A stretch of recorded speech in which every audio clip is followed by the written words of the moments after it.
Ahead on DC News Now at 4, chaos around the Capitol as federal employees face an uncertain deadline. Meanwhile, local leaders stepping in to assist federal workers who have been let go. We have the help you can get if you're impacted. Warmer temperatures are set to continue as we head toward the middle of the week, but we'll let you know when a few rain showers could enter into the mix. Plus, prayers pour in for the Pope as he battles double pneumonia. We're inside DC's Basilica as churchgoers pay their respects. And later, a local woman helping small businesses succeed. Our main focus is to ensure that small businesses have a voice at every level of government. She's this week's DMV doer. You're watching the station covering all of the DMV. This is DC News Now. And thank you for joining us for DC News Now for I'm Mark Hall. And good afternoon. I'm Annalisa Gale. There's mass confusion right now about federal workers after an email was sent out this weekend, causing another uproar from federal unions and their members. That email, directed by Elon Musk, demanded workers reply with a list of accomplishments or risk being fired. DC News Now's Marielle Carbone joining us live outside of the Office of Personnel Management now. And Marielle, how are federal workers responding to this afternoon? Well, Annalisa, there's certainly some reluctancy from federal workers to talk about this. They are worried about losing their jobs. Some are replying to the email, others still waiting for guidance from their agency as we get closer to that midnight deadline. As the Trump administration continues its dismantling of the federal workforce, employees are feeling the pressure. It's just nonstop. People are scared. And an increased sense of confusion. Our phones are ringing off the hook. Randy Irwin is the president of the National Federation of Federal Employees and says an email sent to federal workers on Saturday is the latest attempt to intimidate employees. The phone is ringing off the hook. When people are calling, what is the first thing they're asking? They want to know what is the guidance. The email, which came from the Office of Personnel Management, stated, please reply to this email with approximately 5 bullets of what you accomplished last week and CC your manager. The deadline is this Monday, 11:59 p.m. Subsequently, Elon Musk writing on X, failure to respond will be taken as resignation. And that's an illegal action. Agency directives have been mixed, with the Department of Defense, Homeland Security, and more telling members to ignore the email. Others saying to respond. If you haven't heard from your direct supervisor, then the safest bet is to comply. But the question of legality remains. Federal employees are only required to follow lawful instructions. Ricardo Pitts-Wiley is a federal employment lawyer with the Federal Practice Group and says Musk can't issue a binding law like the president can through executive order. To be lawful, Mr. Musk would have to be provided such authority either through an act of Congress or by delegation from the office of the president.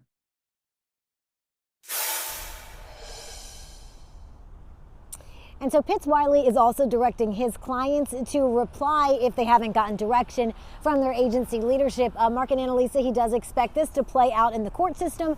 We know that unions that are already have already filed to sue Elon Musk are now adding this in an amendment to those lawsuits. Reporting live downtown, I'm Marielle Carbone, DC News Now. All right, Marielle, thank you. And President Trump has shared a response on that as well. You can find that on our website, dcnewsnow.com. Ahead in just a few minutes, we're sharing some resources for local federal workers who are out of a job as well. Meantime, DOGE claiming it has saved $55 billion through layoffs, canceled contracts, lease negotiations, and more.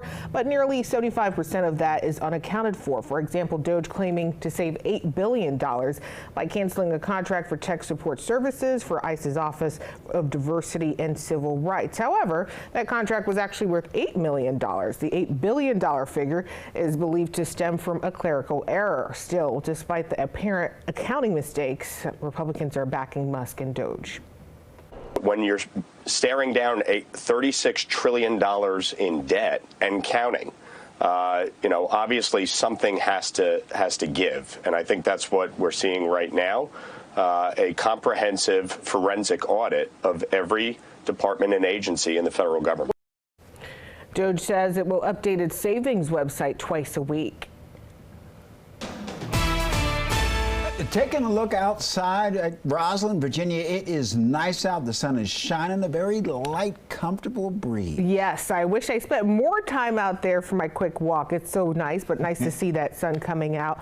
Let's get over to meteorologist Damon Matson now with the latest on this warm up here, Damon. Yeah, all the factors are in our favor here. We got to feel some of the warmth building back in across the DMV this weekend. We also saw more and more of that sunshine, and those same trends have just continued to roll over into this Monday. And how about it? We are seeing widespread middle to upper 50s. DC is actually on the slightly cooler side of things at 56. Still very comfortable, don't get me wrong, but Fredericksburg, Culpeper, out into the Shenandoah Valley and along the edge of the Allegheny front, it's in the lower 60s. So what a warm up this has been. What a change of pace as we head into these last few days of February. We are outpacing yesterday's temperatures by a good 5, even 10 degrees in some locations out there. So this warmer weather, it's not really going much of anywhere. Now, we will keep some of this warmth as we head into the overnight hours even, because cloud cover is going to start to build in a little more so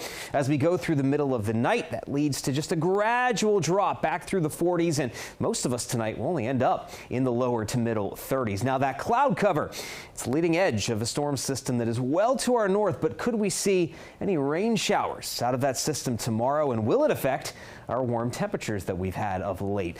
We'll talk about that and a look at your full forecast coming up here in just a bit. Damon, thank you. Happening now, search continues for a missing Virginia teen and her 3-month-old son. They were last seen in Woodbridge Saturday night. And take a look at your screen. This is 15-year-old Jasmine Paris Renee Griffin and her son, Kyrie Jashia Darren Bonds. Now, they were reported missing from their home on Eisenhower Circle. Prince William County Police believe that Jasmine is missing under voluntary circumstances, but they worry she's in need of assistance. And if you know their whereabouts, call Prince William County Police. That number is on your screen now. It's 703-792-6500. Again, 703-792-6500. It's also on our website, dcnewsnow.com. And new this afternoon, legendary Grammy Award-winning singer Roberta Flack has died. She was 88 years old. Flack rose to stardom in the 1970s with songs such as The First Time Ever, I Saw Your Face. She also had ties to the DMV. She grew up in Arlington and graduated from Howard University. Flack went on to teach music in D.C. area schools for several years while performing in local bars such as Mr. Henry's on Capitol Hill. While no cause of death was shared, Flack announced in 2022 that she had been diagnosed with ALS and could no longer sing. And on X, D.C. Mayor Muriel Bowser calling Flack an extraordinary vocalist who had a profound impact on the community. Tracking the condition of Pope Francis, who is now on day 10 of treatment. The 88-year-old remains in critical condition, but has showed a slight improvement in tests today. According to the Vatican, he has resumed some of his work activities, including calling on Gaza City parish doctors that say that the Pope is dealing with early stages of kidney failure in addition to double pneumonia. And concerns over his health are extending here into the DMV.